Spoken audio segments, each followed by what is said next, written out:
जो हमारी नौकरशाही है, केंद्र सरकार की बात मैं कर रहा हूं, ये डेजिग्नेशन केंद्र सरकार की है। स्टाफ कहां से आता है, हमें बेसिकली ये समझना है। और उसको समझने से पहले एक बार जल्दी से समझ लीजिए कि हमारे केंद्र सरकार में रैंकिंग क्या होती है। आप किसी मिनिस्ट्री की बात अगर करेंगे, मिनिस्ट्री में सबसे ऊपर आता है कैबिनेट मिनिस्टर। कैबिनेट मिनिस्टर के बाद है मिनिस्टर ऑफ स्टेट, राज्य मंत्री अगर कोई है तो। ये तो पॉलिटिकल लोग हो गए। जो ब्यूरोक्रेसी के लोग हैं उनकी रैंकिंग ये है। सबसे ऊपर आता है सेक्रेटरी, जो पूरे के पूरे डिपार्टमेंट या पूरी की पूरी मिनिस्ट्री का प्रमुख होता है। जैसे होम सेक्रेटरी का मतलब वो होम मिनिस्ट्री का प्रमुख है। फाइनेंस सेक्रेटरी फाइनेंस मिनिस्ट्री का प्रमुख है। ऐसी फॉरेन सेक्रेटरी जो MEA है, मिनिस्ट्री ऑफ एक्सटर्नल अफेयर्स है, उसका प्रमुख है। तो सेक्रेटरी बहुत बड़ी चीज हो जाता है। आमतौर पे 30-32 साल जो IAS नौकरी कर चुका हो वो सेक्रेटरी बन पाता, उसके पहले बनना संभव नहीं होता। एडिशनल सेक्रेटरी और जॉइंट सेक्रेटरी ये लगभग समान पद हैं, मतलब आप कह सकते हैं कि समान है। उनमें जो थोड़ा ज्यादा चैलेंज वाला काम होता है वो एडिशनल सेक्रेटरी रैंक पे मिलता है, जो थोड़ा कम चैलेंज वाला होता है जॉइंट सेक्रेटरी मिलता है। दोनों बहुत ऊंचे पद हैं।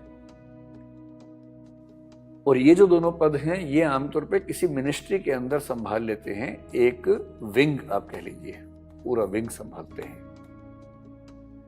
उसके एकदम नीचे आते हैं डायरेक्टर्स और डिप्टी सेक्रेटरीज। ये लगभग बराबर स्तर के पद हैं, लेकिन बस वही है कि इनमें जो थोड़ा कम महत्वपूर्ण काम होगा वो डिप्टी सेक्रेटरी के पास होगा, जो थोड़ा ज्यादा महत्वपूर्ण होगा डायरेक्टर के पास होगा। ये आमतौर पर जो चीज संभालते हैं उसको बोलते हैं डिवीजन। किसी मिनिस्ट्री के कुछ विंग्स होते हैं, विंग्स के डिविजन्स होते हैं, तो एक एक डिवीजन ये लोग संभाल लेते हैं। उसके नीचे अंडर सेक्रेटरी होते हैं। अंडर सेक्रेटरी आमतौर पे मतलब क्लरिकल काम थोड़ा सा उच्च स्तर का जो है वो वाला करते हैं, कोई बहुत पॉलिसी मेकिंग वाला काम यहाँ पर नहीं होता है।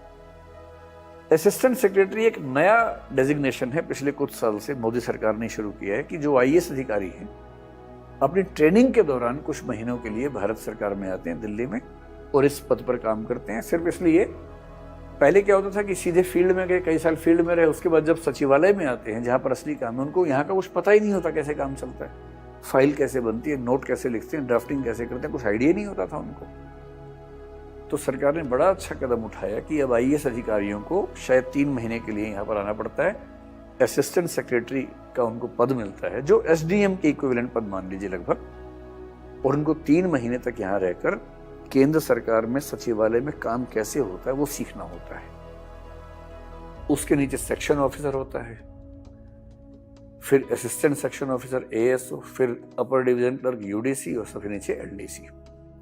ये पूरी की पूरी जो हिरार्की है केंद्रीय किसी मंत्रालय में वो है। ये सारे सिविल सर्वेंट्स नहीं होते। अब मैं आपको समझाता हूं कि किसका क्या मतलब है। देखिए,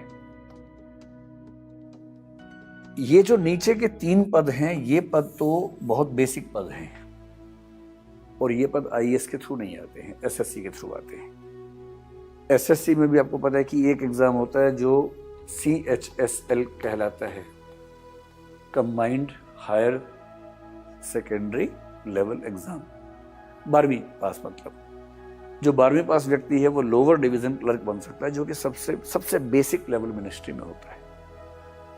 फिर SSC का जो दूसरा एग्जाम होता है, उन एग्जाम से कोई व्यक्ति, जिसको CGL कहते हैं, कोई व्यक्ति बन सकता है अपर डिवीजन क्लर्क, कहीं कहीं असिस्टेंट सेक्शन ऑफिसर के लेवल तक भी एंट्री मिल जाती है। सेक्शन ऑफिसर की एंट्री पहले UPSC के सिविल सर्विस एग्जाम के थ्रू होती थी। ये ग्रुप B पोस्ट है। ये जो सबसे नीचे वाली है ग्रुप C पोस्ट है। असिस्टेंट सेक्शन ऑफिसर से B शुरू हो जाता है। तो पहले सिविल सर्विस से होता था, लेकिन अब जो नियम बन गया वो ये कि सेक्शन ऑफिसर का जो सिलेक्शन होता है केवल और केवल डिपार्टमेंटल प्रमोशन एग्जाम के तहत होता है। यानी कि ये जो लोग नीचे के 3 लेवल्स पे हैं वो प्रमोशन का एग्जाम दे के आगे बढ़ेंगे, सेक्शन ऑफिसर बनेंगे। अंडर सेक्रेटरी का पद भी आमतौर पर प्रमोशन के थ्रू ही भरा जाता है। यहां तक की जो नियुक्तियां हैं अंडर सेक्रेटरी तक, आमतौर पर यहां पर कोई IAS अधिकारी नहीं आता है। आमतौर पर बहुत रेयर केस में अगर IAS अधिकारी ट्रेनिंग में आएगा तो असिस्टेंट सेक्रेटरी बन के आएगा 3 महीने के लिए, वो तो केवल नाम की बात है। अगर कोई IAS फील्ड में जाते ही कुछ कारनामा ऐसा कर दे कि मुख्यमंत्री उससे बहुत नाराज हो जाएं और सीधे उसको सचिवालय भेज दें, तो वो जिस लेवल पे जाएगा वो लेवल होगा अंडर सेक्रेटरी का, ट्रेनिंग पूरी होने के बाद। एडीएम का जो लेवल है आप मान लीजिए कि वो लेवल होता है अंडर सेक्रेटरी का। तो आमतौर पर अंडर सेक्रेटरी के रैंक तक वही लोग आते हैं जो असिस्टेंट सेक्शन ऑफिसर बने थे, प्रमोशन होते होते यहाँ तक पहुंच जाते हैं। डायरेक्ट सेक्शन ऑफिसर्स अब नहीं आते हैं। 2003 तक यूपीएससी के इस एग्जाम में सिविल सर्विस में होते थे, अब वो होते ही नहीं है इसलिए। वरना सेक्शन ऑफिसर जो होता था वो पहुंचता था कभी कभी डायरेक्टर, कभी जॉइंट सेक्रेटरी, एक आध व्यक्ति एडिशनल सेक्रेटरी भी बनता था। लेकिन आमतौर पे अब तो वो सिलेक्शन हो ही नहीं रहे हैं, बात ही खत्म हो गई। अब देखिए कि इससे ऊपर के पद कौन भरता है। ये जो नीचे के 3 पदों से लोग आए हैं ये आमतौर पे अंडर सेक्रेटरी में बन के खत्म हो जाते हैं, उसके ऊपर नहीं जा पाते हैं, ये मान के चलिए नहीं जा पाते। बहुत रेयर एक आध व्यक्ति जाएगा तो जाएगा। तो सवाल है कि इसके ऊपर के पद कैसे भरे जाएंगे। इसके ऊपर के जो पद भरे जाते हैं ये भरे जाते हैं आमतौर पर केंद्रीय सेवाओं के माध्यम से। और इन पदों को भरने की जो एक स्कीम है उसको बोलते हैं सेंट्रल स्टाफिंग स्कीम। मैं भी आपको इसका थोड़ा सा विस्तार में समझाता हूं ताकि आप समझ लें कि आईएएस बनने के बाद क्या क्या होने वाला है, देश में आपकी क्या भूमिका रहने वाली है।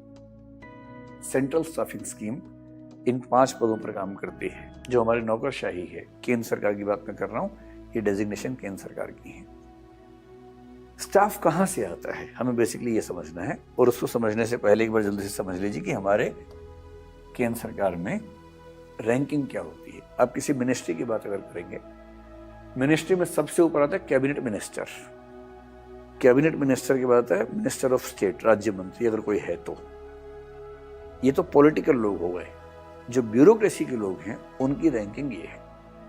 सबसे ऊपर आता है सेक्रेटरी, जो पूरे के पूरे डिपार्टमेंट या पूरी की पूरी मिनिस्ट्री का प्रमुख होता है। जैसे होम सेक्रेटरी का मतलब वो होम मिनिस्ट्री का प्रमुख है। फाइनेंस सेक्रेटरी फाइनेंस मिनिस्ट्री का प्रमुख है। ऐसे फॉरेन सेक्रेटरी जो MEA है, मिनिस्ट्री ऑफ एक्सटर्नल अफेयर्स है, उसका प्रमुख है। तो सेक्रेटरी बहुत बड़ी चीज हो जाता है। आमतौर पे 30-32 साल जो IAS नौकरी कर चुका हो वो सेक्रेटरी बन पाता, उसके पहले बनना संभव नहीं होता। एडिशनल सेक्रेटरी और जॉइंट सेक्रेटरी ये लगभग समान पद हैं, मतलब आप कह सकते हैं कि समान है। उनमें जो थोड़ा ज्यादा चैलेंज वाला काम होता है वो एडिशनल सेक्रेटरी रैंक पे मिलता है, जो थोड़ा कम चैलेंज वाला होता है जॉइंट सेक्रेटरी मिलता है। दोनों बहुत ऊंचे पद हैं। और ये जो दोनों पद हैं ये आमतौर पे किसी मिनिस्ट्री के अंदर संभाल लेते हैं। एक विंग आप कह लीजिए, पूरा विंग संभालते हैं। उसके एकदम नीचे आते हैं डायरेक्टर्स और डिप्टी सेक्रेटरीज। ये लगभग बराबर स्तर के पद हैं, लेकिन बस वही है कि इनमें जो थोड़ा कम महत्वपूर्ण काम होगा वो डिप्टी सेक्रेटरी के पास होगा, जो थोड़ा ज्यादा महत्वपूर्ण होगा डायरेक्टर के पास होगा। ये आमतौर पर जो चीज संभालते हैं उसको बोलते हैं डिवीजन। किसी मिनिस्ट्री के कुछ विंग्स होते हैं, विंग्स के डिविजन्स होते हैं, तो एक एक डिवीजन ये लोग संभाल लेते हैं।